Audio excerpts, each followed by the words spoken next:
Hello guys, ഞാൻ നിങ്ങളുടെ സ്വന്തം Maju and welcome to Mallurika roots of revolution episode 9. സാധാരണ കാണിക്കുന്ന ഫ്ലാഷ് ബാക്കാണ് തുടക്കത്തിൽ കാണിക്കുന്നത്, അതുകൊണ്ട് നമുക്ക് സ്കിപ്പ് ചെയ്യാം. അങ്ങനെ ഇരിക്കുമ്പോഴാണ് പെട്ടെന്ന് ഒരാൾ വന്ന് പറഞ്ഞത് രാജാവിനെ ആരോ കൊലപ്പെടുത്താൻ ശ്രമിച്ചു എന്ന്. പെട്ടെന്ന് തന്നെ ചേച്ചി തൻ്റെ പവർ ഉപയോഗിച്ച് അസാസിനെ കണ്ടെത്തുന്നത്. അവളുടെ പേര് എലിക, വയസ്സ് 8. എന്ത്, ഇത്ര ചെറിയ കുട്ടിയോ? ഇവളുടെ സ്റ്റാറ്റസിൽ എന്താ അടിമ എന്ന് കാണിക്കുന്നു? അതിനർത്ഥം ഇവൾ വേറെ ആരുടെയോ കീഴിൽ വർക്ക് ചെയ്യുന്നതെന്നാണ്. അതേസമയം അസാസിൻ നേരെ സെയിച്ചിയുടെ സൈറ്റിലേക്കാണ് വരുന്നത്. ഇതറിഞ്ഞ സെയിച്ചി അവളുടെ അടുത്തേക്ക് വന്നതും, ഓ, നിന്നെ കാണാൻ അസാസിനെ പോലെ ഉണ്ടല്ലോ. ഇത് കേട്ടത് അവൾ അവനെ കൊല്ലാൻ നോക്കിയതും ആ കത്തി പിടിച്ച സെയിച്ചി, ഇത് നന്നായിട്ടാണ് നീ എറിഞ്ഞത്, ബട്ട് ചെറിയ കുട്ടികൾക്കൊന്നും ഇത് ഉപയോഗിക്കാൻ പാടില്ല. ഇതേ സമയം കമ്പ്യൂട്ടർ റിഫ്ലക്ട് അറ്റാക്ക് ചെയ്യുന്നതും ജസ്റ്റ് മിസ്, റിട്ടേൺ അറ്റാക്ക് ഓട്ടോമാറ്റിക്കലാണ് വർക്ക് ആവുന്നത്, അതാദ്യം ഓഫ് ചെയ്യണം. ഇത് കണ്ട അസാസിൻ സെയിച്ചിയെ അറ്റാക്ക് ചെയ്യാൻ വന്നെങ്കിൽ സെയിച്ചി അത് വളരെ നിസ്സാരമായി മാറിക്കളഞ്ഞു. ഇവൾ ചെറിയ കുട്ടിയാണ്, ഇവളുടെ അടുത്ത് നോക്കി വേണം അറ്റാക്ക് ചെയ്യാൻ. അതേസമയം അവൻ എത്രയൊക്കെ അറ്റാക്ക് ചെയ്താലും സെയിച്ചി അതെല്ലാം മാറിക്കളഞ്ഞു. അവൻ എവിടെ പോയി? സെയിച്ചി പിന്നിൽ കൂടെ വന്ന് കഴുത്തിലൊരു തട്ട് തട്ടി മയക്കി കിടത്തി. ഈ ചെറിയ പ്രായത്തിൽ ഇവളെന്തിനാ രാജാവിനെ അറ്റാക്ക് ചെയ്യാൻ ശ്രമിക്കുന്നത്? ഇതേസമയം വാൽക്കറീസ് അവിടേക്ക് വന്നത്, സെയിച്ചി ഇതാരാ? ഇവളൊരു അസാസിനാ. എന്താ നീ പറയുന്നത്? ഈ ചെറിയ കുട്ടി അസാസിനാണെന്നോ? വിശ്വസിക്കാൻ പറ്റുന്നില്ല. എന്നെ കൊണ്ടും പറ്റുന്നില്ല. ആ കുട്ടിയെ കൊണ്ടുപോയി ചോദ്യം ചെയ്യും. ഓക്കെ സാർ, ഞാൻ നോക്കിക്കോളാം. ഏയ്, നിനക്ക് ഇൻഫർമേഷൻ എടുക്കാൻ അറിയില്ലേ? അവളെ കൊണ്ട് പറ്റൂ. അവളാണ് ഇവിടുത്തെ ബെസ്റ്റ് ഇൻവെസ്റ്റിഗേറ്റർ. നിങ്ങളൊന്നും കൊണ്ടും പേടിക്കണ്ട. ഇൻവെസ്റ്റിഗേഷൻ ഞാൻ വേറെ ലെവലിൽ നോക്കിക്കോളാം. പിന്നെ സത്യം പറഞ്ഞാൽ ഇവൾക്ക് എല്ലാ തന്ത്രങ്ങളും അറിയാം. ശരി, ചേച്ചി വീട്ടിലേക്ക് പോകുന്നില്ലേ? രാജാവിന് എന്തു പറ്റി? ഇപ്പോഴൊന്നും പറയാറായിട്ടില്ല. ഇവൾ രാജാവിനെ അറ്റാക്ക് ചെയ്യാൻ ഉപയോഗിച്ച കത്തി ശപിക്കപ്പെട്ടതാണ്. പോരാഞ്ഞിട്ട് ആ ശാപം ഇന്റേണൽ സ്ലംബർ. ഇത്തരം കത്തി വെച്ച് ഒരു കീറൽ കിട്ടിയാൽ പോലും ആരും രക്ഷപ്പെടില്ല. ഈ ശാപം ആരെ കൊണ്ടും നീക്കാനും പറ്റില്ല. നോ, ഇതുവരെ ആരെ കൊണ്ടും പറ്റിയിട്ടില്ല. ആരും മരുന്നും ഇതുവരെ കണ്ടെത്തിയിട്ടില്ല എന്നും പറഞ്ഞ് എല്ലാവരും കരയാൻ തുടങ്ങിയതും. അതേസമയം സേജി തന്റെ മനസ്സിൽ, ഞാൻ ആറ്റോറിയുടെ ശാപം ഓപ്പോസിറ്റ് ആക്കി. അപ്പോ ഹേയ്, എല്ലാവരും ഇവിടെ നോക്ക്, എന്നെ നേരെ രാജാവിന്റെ അടുത്തേക്ക് കൊണ്ടുപോകും. അങ്ങനെ രാജാവിനെ വന്ന് കണ്ട സെയിച്ചി, എന്ത്, ഇയാളാണോ രാജാവ്? സെയിച്ചി, നിനക്ക് രാജാവിന് മുന്നേ അറിയും? അങ്ങനെയല്ല, ഇതിനു മുമ്പ് ഞങ്ങൾ കണ്ടുമുട്ടിയിട്ടുണ്ട്. അപ്പോൾ ഇയാൾ രാജാവാണെന്ന് എനിക്കറിയില്ലായിരുന്നു. മാത്രമല്ല ആ ടൈമിൽ ഞാൻ അത്ര മര്യാദയൊന്നും കൊടുക്കാതെയാണ് സംസാരിച്ചത്. നിന്നെ കൊണ്ട് രാജാവിനെ രക്ഷിക്കാൻ പറ്റും. ഓ മാസ്റ്റർ, പരിചയപ്പെടുത്താൻ മറന്നു, ഇതാണ് എൻ്റെ ചേട്ടൻ ഫ്ലോറിയോ. അത് മാത്രമല്ല കിങ്ഡത്തിന്റെ മാജിക് ഡിവിഷൻ ലീഡറും ചേട്ടനാണ്. ഓ, ഞാൻ സെയിച്ചി. രാജാവിന് ഇപ്പോൾ എങ്ങനെയുണ്ട്? എനിക്ക് അവരുടെ മുറിവും മറ്റും ഹീൽ ചെയ്യാൻ പറ്റും, എന്നാൽ ശരീരത്തിലെ ശാപം മാറ്റാൻ എനിക്ക് സാധിക്കില്ല. എന്നോട് ക്ഷമിക്കണം സെയിജി, എന്നോട് ക്ഷമിക്കണം. ഇത് പറയാതെ എനിക്ക് വേറെ വഴിയില്ല. സെയിജി, നിങ്ങളുടെ പവർ ഞങ്ങൾക്ക് വേണ്ടി ഉപയോഗിക്കാമോ? ഇതൊന്നും എല്ലാം കൂടി എൻ്റെ തലയ്ക്ക് വന്നു. ശരി ശരി, ഞാൻ ട്രൈ ചെയ്യാം. അങ്ങനെ രാജാവിനെ നോക്കിയത്, ഈ ശാപം മാറ്റാൻ മാജിക് ഒന്നില്ല, എന്നാൽ നമ്മ തന്നെ വല്ലതും ഉണ്ടാക്കാം. ബ്യൂട്ടർ ക്രിയേഷൻ മാജിക് ആരംഭിച്ചിരിക്കുന്നു. അങ്ങനെ സെയിജി പുതിയ മാജിക് ഉണ്ടാക്കാൻ ആരംഭിക്കുന്നു. പുതിയത് നിങ്ങൾ ആലോചിക്ക്. എന്തുവാടാ ഒന്നും മനസ്സിൽ വരാത്തത്? അയ്യോ, ഇതെന്താ പ്രേതമൊക്കെ മനസ്സിൽ വരുന്നത്? നോ നോ നോ, വേറെ എന്തെങ്കിലും ആലോചിക്കേ. എന്നാലേ രാജാവിനെ രക്ഷിക്കാൻ പറ്റൂ. രക്ഷപ്പെടുത്തണം രക്ഷപ്പെടുത്തണം രക്ഷപ്പെടുത്തണം. ഇത് കണ്ട് ബാക്കി എല്ലാവരും ഇവന് എന്തായ? കമ്പ്യൂട്ടർ പുതിയ മാജിക് ക്രിയേറ്റ് ചെയ്തിരിക്കുന്നു. എന്തോന്നു? ഞാൻ ക്രിയേറ്റ് ചെയ്തെന്നോ? അതേസമയം രാജാവിന്റെ ശാപം മാറിപ്പോയതും കുറെ നേരം ഉറങ്ങിയ പോലെ. ചേച്ചി, നീ എന്താ ഇവിടെ ചെയ്യുന്നത്? രാജാവേ, നിങ്ങൾക്കൊന്നും പറ്റിയില്ലല്ലോ? രാജാവിനെ രക്ഷിച്ചത് ഞാനാണ്. കുറച്ചെങ്കിലും ബഹുമാനം എന്താണ്? രാജാവേ, നിങ്ങൾ രക്ഷിച്ചത് സെയിച്ചിയാണ്. അതൊന്നും കുഴപ്പമില്ല. സെയിച്ചി, നീയാണ് എന്നെ രക്ഷിച്ചത്. നന്ദിയുണ്ട്.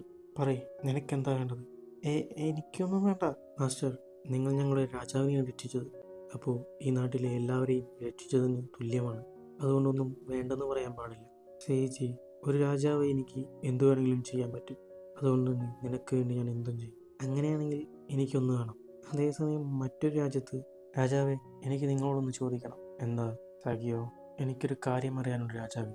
അടുത്തു നിന്നവൻ, നിനക്ക് എന്താ അറിയണ്ടേ? വേഗം പറയും. അത് നമ്മുടെ ഹീറോസ് എല്ലാം എവിടെ പോയി? ഓ, ഹീറോസോ? അവരെയെല്ലാം ഞാൻ ബാർബഡോസ് മാജിക് സ്കൂളിലേക്ക് അയച്ചു. ഇത് കേട്ട് ആൾ ഷോക്കായതും മറ്റൊരിടത്ത്, നമ്മളെല്ലാവരും ഹീറോസാണ്, നമ്മളെ എന്തിനാ ഇങ്ങനെ ഒതുക്കുന്നത്? എനിക്ക് കാരണം അറിയില്ല. എനിക്കറിയാം. പെട്ടെന്ന് ഇവർ 3 പേരും അവിടേക്ക് വന്നതും ഇവർ 3 പേരുമാണ് കാരണം. നീ എന്തിനാ ഞങ്ങളെ ഇങ്ങനെ നോക്കുന്നേ? നീ ഇങ്ങനെ നോക്കിയാൽ നിന്റെ ഭംഗിയുള്ള ഫേസ് കാണാൻ കൊള്ളില്ല. നിങ്ങൾക്ക് ഇവിടെ ഒരു കാര്യമില്ല, ഇവിടെ നിന്ന് പോകുന്നതാ നല്ലത്. അതെന്താ ചക്കരെ?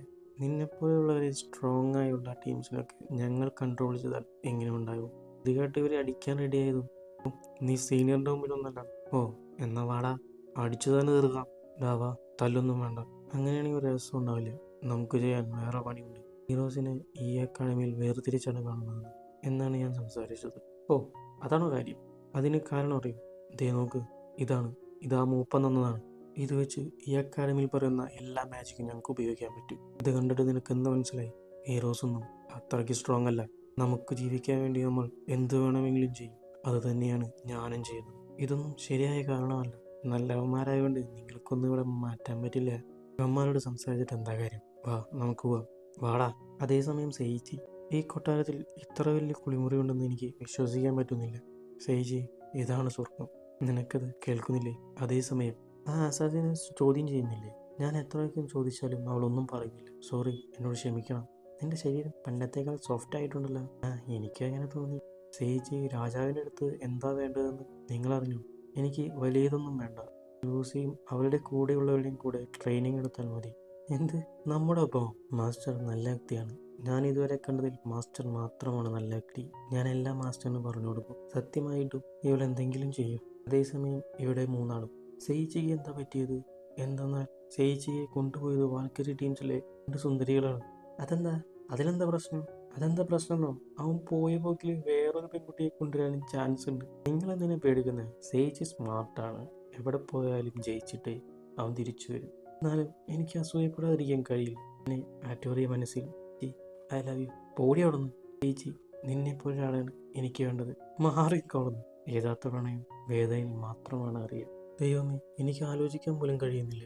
എനിക്കിപ്പോഴും അസൂയാണ് അവനോട്. ഇവളിപ്പോഴും കുട്ടിക്കളി മാറിയിട്ടില്ലേ? അതേസമയം ചേച്ചി, ഒരു ദിവസം ഈ രാജ്യം മൊത്തം ഞാൻ ഇതുപോലെ കുഴിമുറി ഉണ്ടാകും. അല്ലേ, ഈ ലോകം മൊത്തം. ഈ ലോകം മൊത്തം? ആ, അപ്പോൾ നമ്മൾ എല്ലാവരും ഒരുമിച്ചാണ് ഉണ്ടാവുക. നീ ഹ്യൂമൻ ആണെങ്കിലും ഡീമൺ ആണെങ്കിലും എല്ലാവരും ഒരുപോലെ. അതുപോലെ എല്ലാവരും യുദ്ധം ചെയ്യുന്നത് ഒരു ദിവസം നിർത്തണം. അതിനുശേഷം എല്ലാവർക്കും ഒരുമിച്ച് കൊടുക്കണം. ഇത് കേട്ട് വേർഡായി തോന്നിയാലും സമയമാകുമ്പോൾ നോക്കാം. നിങ്ങൾ നല്ല വ്യക്തിയാണ്. അതേസമയം മറ്റൊരിടത്ത്, അപ്പോൾ നിങ്ങളാണോ ഹീറോസിനെ അക്കാഡമിയിലേക്ക് അയച്ചത്? എന്താ, അതിലെന്തെങ്കിലും പ്രശ്നമുണ്ടോ നിനക്ക്? അത് പിന്നെ നിനക്കെന്തെങ്കിലും പറയാനുണ്ടെങ്കിൽ തെളിച്ചു പറയും. ഏയ്, നീ രാജാവിനെ എതിർത്ത് പറയാണോ? സത്യം പറഞ്ഞാൽ ഹീറോസ് എല്ലാം ബലിയാടായിട്ടാണ് വന്നിരിക്കുന്നത്. ഓ, അപ്പോൾ നിങ്ങൾ ഹീറോസിനെ ബലിയാടായിട്ടാണോ കാണുന്നത്? ഇതെങ്ങാനും അവർ തിരിച്ചറിഞ്ഞാൽ, അവർ നിങ്ങൾക്കെതിരെ തിരിഞ്ഞാൽ എന്തു ചെയ്യും? കണ്ടത്തരം പറയല്ലേ. അവരൊന്നും തിരിച്ചു പ്രതികരിക്കില്ല. ഞാൻ ഈ രാജ്യത്തിൻ്റെ മികച്ച മന്ത്രിയാണ്. ഞാൻ അവരുടെ ശരീരത്തിൽ സ്ലേവ് ബെൽറ്റ് ഇട്ടിട്ടുണ്ട്. എന്ത് സ്ലേവ് ബെൽറ്റോ? ആ, അത് അവരറിഞ്ഞിട്ട് ഊരാൻ നോക്കിയാൽ എന്താ സംഭവിക്കാന്ന് നിനക്കറിയാലോ. നീ എത്ര ക്രൂരനാണ്. അതേസമയം ഒരു അമ്പിനെ 2 കഷ്ണമാക്കി മാറ്റിയത്. അപ്പോൾ നീ എന്താ അവിടെ ചെയ്യുന്നത്? അവരെ പോയി കണ്ടുപിടിക്കുക. രാജാവെ, കരുതിയിരുന്നോ? അങ്ങനെ അവനവിടുന്ന് പോയതും, രാജാവെ, നിങ്ങൾക്കെതിരെ തിരിയുമെന്ന് ഞാൻ ഒരിക്കലും വിചാരിച്ചില്ല. എന്ത് ധൈര്യമുണ്ടെങ്കിൽ അവൻ ഇങ്ങനെ ചെയ്യും? എനിക്ക് തോന്നുന്നത് ഡീമൺസ് ആണെന്നാണ്. ഡീമൺസിനെ കുറിച്ച് ഞാൻ അടുത്ത കുറച്ച് കാര്യങ്ങളാണ് അറിഞ്ഞത്. നമ്മുടെ അയൽരാജ്യമായ ഡീമൺസ് കൈകോർക്കാൻ പോവുകയാണ്. ഇതൊക്കെ കാണുമ്പോൾ ക്ലിയറാണ്, അവർ നമുക്കെതിരെ യുദ്ധം ചെയ്യാൻ പോവുകയാണ്. ഇതിനൊക്കെ ഞാൻ ഓൾറെഡി ചെയ്തു വെച്ചിട്ടുണ്ട്. എന്ത്? നീ അറിഞ്ഞിട്ടുണ്ടാവും ഇറ്റേണൽ സ്ലമറി. ഒരു വട്ടം കിട്ടിയാൽ ആരും തന്നെ ജീവിച്ചിരിപ്പില്ല. അതിൻ്റെ ആൾ ഡാർക്ക് എക്സിക്യൂട്ടർ. അവളിപ്പോൾ ലക്ഷ്യം കണ്ടിട്ടുണ്ടാവും. രാജാവേ, നിങ്ങൾ അതിബുദ്ധിശാലിയാണ്. അതേസമയം സെയ്ജി കണ്ണൂർ നോക്ക്. ആറ്റോറിയ, നിങ്ങളെല്ലാം എപ്പോൾ വന്നു? സെയ്ജി, ഇവരെല്ലാം നിന്നെ കാണണമെന്ന് പറഞ്ഞു, അതുകൊണ്ടാണ് കൊണ്ടുവന്നത്. സെറിയ നിന്നെക്കുറിച്ച് അവലാദപ്പെട്ടിരുന്നു. ഞാനാ? അത് നീയല്ല ആറ്റോറിയ. നീ വാൾക്കരയിലെ പെണ്ണുങ്ങളുടെ കൂടെ പോയത് ഇവൾക്ക് ഇഷ്ടപ്പെട്ടില്ല, അസൂയപ്പെട്ടിരിക്കുകയായിരുന്നു. സത്യം പറയാ ആറ്റോറിയ, മാസ്റ്റർ എന്നും പറഞ്ഞ് ഇവൾ വന്നതും, ഓ, ഇവൾ ഭയങ്കര സുന്ദരിയാണല്ലോ. പൂവിന്റെ സ്മെല്ലല്ല വരുന്നത്. സെയ്ജി, ഈ പെണ്ണായിട്ട് നിനക്കെന്താ ബന്ധം? ആറ്റോറിയ, നീ വിചാരിക്കുന്ന പോലെയല്ല. ഇത് വാൾക്കരീസിന്റെ ക്യാപ്റ്റനാണ്. പേര് ലൂയിസ്. എന്ത്? നീയാണോ റോയൽ ക്യാപ്റ്റൻ്റെ ലൂയിസ്? എന്നും പറഞ്ഞ് കണ്ടതിൽ സന്തോഷം. എൻ്റെ മാസ്റ്റർ എന്നെ നല്ലപോലെ നോക്കിയിട്ടുണ്ട്. ഞാൻ ചെറിയ സെയ്ജിയുടെ വൈഫ്. സെയ്ജി, ഇത് നീ പറഞ്ഞില്ലല്ലോ. നിന്റെ വൈഫ് നിനക്ക് മാച്ചിങ് ആണ്. ഞാൻ സെയ്ജിയുടെ ഗേൾഫ്രണ്ട് ആറ്റോറിയ. എന്ത്? നീ എൻ്റെ ഗേൾഫ്രണ്ട് ആണെന്നോ? ഞാൻ എൻ്റെ ശരീരവാത്മാവും എൻ്റെ മാസ്റ്ററിന് കൊടുത്തിരിക്കുന്നു. സത്യം പറഞ്ഞാൽ ഞാൻ മാസ്റ്ററിൻ്റെ സെർവൻ്റാണ്. എന്ത് സെർവൻ്റോ? ഇത് കേട്ട സെയ്ജി, നിങ്ങളല്ല ഇതൊക്കെ ഇവിടെ പറയുന്നത്. എന്ത് വൈഫ്, ഗേൾഫ്രണ്ട്, സെർവൻ്റ്? നീ കാമക്കൊടൂരനാണ് സെയ്ജി. അത് പിന്നെ എന്താന്നാ മാസ്റ്റർ, നിങ്ങളെപ്പോഴൊരു മാസ്റ്ററിനെ കിട്ടിയതിൽ ഞാൻ അഭിമാനം കൊള്ളുന്നു. സെയ്ജി, ഇതെല്ലാം നീ എങ്ങനെയാ മാനേജ് ചെയ്യാൻ പോകുന്നത്? ഇതേ സമയം സെയ്ജി, ഇവരെല്ലാം എന്നെ നാണം കെടുത്തും. അതേസമയം മറ്റൊരിടത്ത്, ഹേയ് പൂച്ചക്കുട്ടി, നിനക്ക് വേണ്ടതെല്ലാം ഞാൻ ഇപ്പോഴേ തരുന്നുണ്ട്. ഞാനിപ്പോഴാണ് മനസ്സിലാക്കിയത് ഇവൾക്ക് മോശമായൊരു പഴയകാലമുണ്ട്. സെയ്ജി പറഞ്ഞു തീർക്കുന്നതും ഈ എപ്പിസോഡ് ഇവിടെ വെച്ച് തീരുന്നു. അടുത്ത എപ്പിസോഡിൽ ഈ അസാസിൻ ആരാ, ഇവളുടെ പഴയകാലം എന്താ, ഹീറോസിനെല്ലാം എന്താണ് സംഭവിക്കുന്നത്, അതൊക്കെ അടുത്ത എപ്പിസോഡ് കാണാം. അതുവരെ ബൈ ബൈ.